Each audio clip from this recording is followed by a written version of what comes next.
everybody, it's Ashley here. Welcome back for another nostalgic time.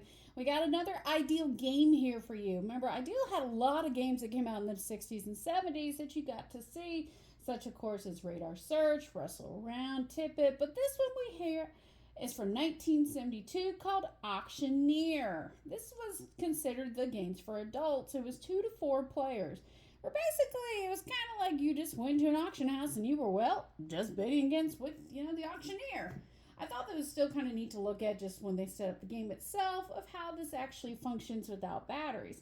And the game, of course, even though the box was open, the pieces had never been popped out of their place, including the money still attached. So that was kind of neat.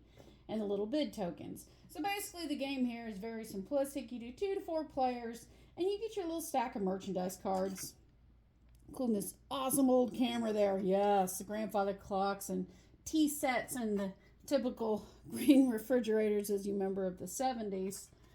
Even some people still own today. And you'll have, of course, your little bid tokens here. Now, it's kind of like a combination of the prices, right? Where basically you're going to put these down and you're going to try to bid against the other players, but you don't want to go over the amount. You want to try to get it for just below the value, or else you're going to pay in the bank, of course, and the one with the closer amount gets some merchandise, just like the Price is Right part. Now, the game itself seems to go fairly quickly. You have simple cards of the merchandise ones. You go until you're out and then see who has the most money. You have sealed bids where you don't even use the auction guy, of course, on this part.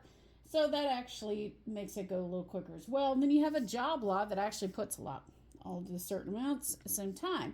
Now, the bidding, basically, you try to go, of course, 10 times the amount of players, I should say. So if you had 4 players, your bid, of course, you'll start secretly of 10 times 4, hence the $40 or more.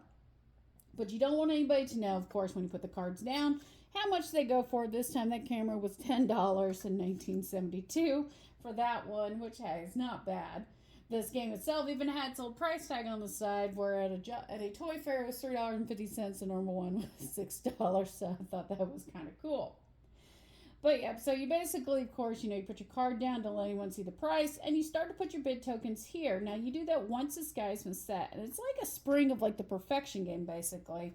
So we're going to set him, and he does get loud. And it says you have plenty of time, but you want to be the last one to bid, basically.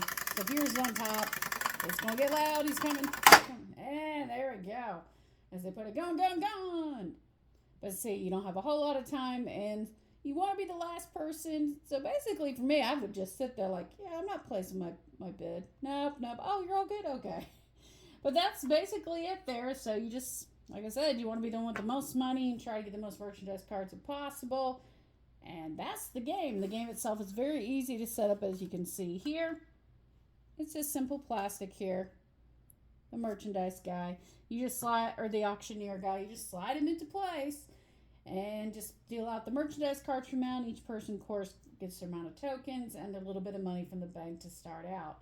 And the directions for the game itself are like typical of the older games, where they tend to put the directions on the inside of the lid. That was just a normal thing I noticed for a lot of games of the 60s and 70s. Possibly either just to save paper or something like that, but that was just pretty normal. And a lot of them didn't tend to have anything on the back of them. But as you can see, here's one of the old little stickers, if you can see it right there. But yep, so another game from Ideal Toys. You've seen a couple of them that I've shown you so far, several of them. But definitely check it out, guys. It's an easy little game. It's not very expensive on eBay. I think you can find it for like $30 or so it's not bad at all. 2 to 4 players, an interesting thing to try. Although, is it exciting? Yeah, I wouldn't say exciting, but maybe the rush and the thrill of trying to fight the auctioneer to get that bid down in time.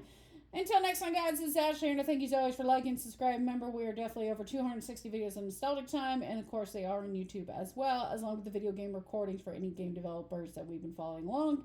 And we have a lot more coming up for you, including several film projects, and I thank you as always. Until next time, guys, I'm Ashley, and I will see you later.